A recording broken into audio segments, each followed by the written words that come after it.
we did this whole thing where Anthony Edwards, he's the next Michael Jordan and whatnot. And when you watch him, like obviously we never got to see Jordan live, but when you match up the film and you watch the highlights and everything, you're like, there's so much Jordan here. And even people who'd watched him in the 90s, they're like, man, dude, this is the closest thing I've seen to Jordan. His actual play style does reflect that. Career trajectory, it's almost like Paul George Pacers. It's, Paul George Pacers with an elite LeBron James level PR team. Elite. Because you remember the Paul George Indiana Pacers series against the Heat in 12 and 13. He had those unbelievable dunks, sick highlight plays, but he was inconsistent in those series, especially in 12 when he wasn't playing as much and he wasn't as, the main guy as much. But he wasn't as consistent in those series and kind of put up some stinkers in some of those. And I worry that he falls into that Paul George trap. Now, Paul George is not a bad thing to be. It's not, especially Paul George with no injuries. We're talking about just an MVP level player.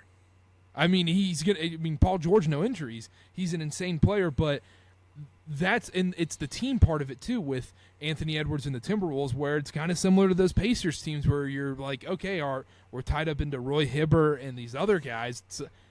Can I actually win in Indiana? Am I going to spend too much time in Indiana where I don't force my way out and I force my way into a weird OKC situation and then into a weird Clippers situation and then down the line I see myself with no titles at the end. I hope that doesn't happen to Anthony Edwards, and I don't think it will, because I think he'll be better than Paul George when it's all said and done, as long as he stays healthy and stays out of trouble and whatnot. But yeah, his career trajectory and kind of how it's going is good PR Paul George. Yeah. No, I think that's a pretty apt description of what we're seeing right now. The difference is, like you were saying, Ant has the potential to pass that up. I don't know if I'd ever see Paul George as the best player on a title team. But in 13, when he was doing that at a young age, I mean, he was going toe-to-toe with effing LeBron James in 2013. Yeah. And during that series, you're like, this is the guy. Like, this is the next guy in the NBA right now. And he was supposed to be the one to step up and win MVPs.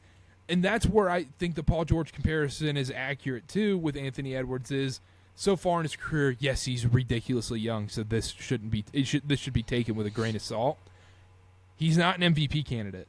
He's just not. He's not in the Jokic, Luka, SGA. He doesn't have that consistency yet for an entire regular season, and that's what the all-time greats do.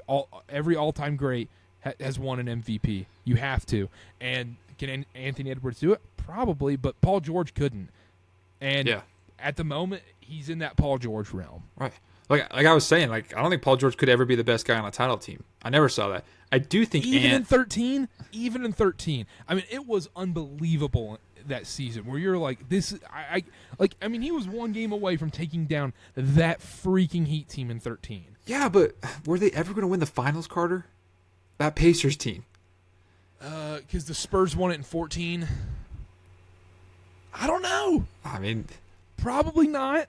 That was like this Pacers team. Like, that was their chance, man. No, well, technically, yeah, it was their chance, but they were better than this Pacers team because obviously, I just more meant like that was their kind of their chance.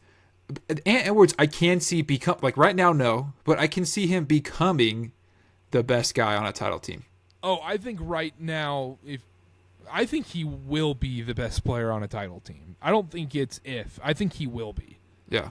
So my question for you is, do you see that ever happening in Minnesota? No. Or is Ant going to have to leave? Okay. He's going to have.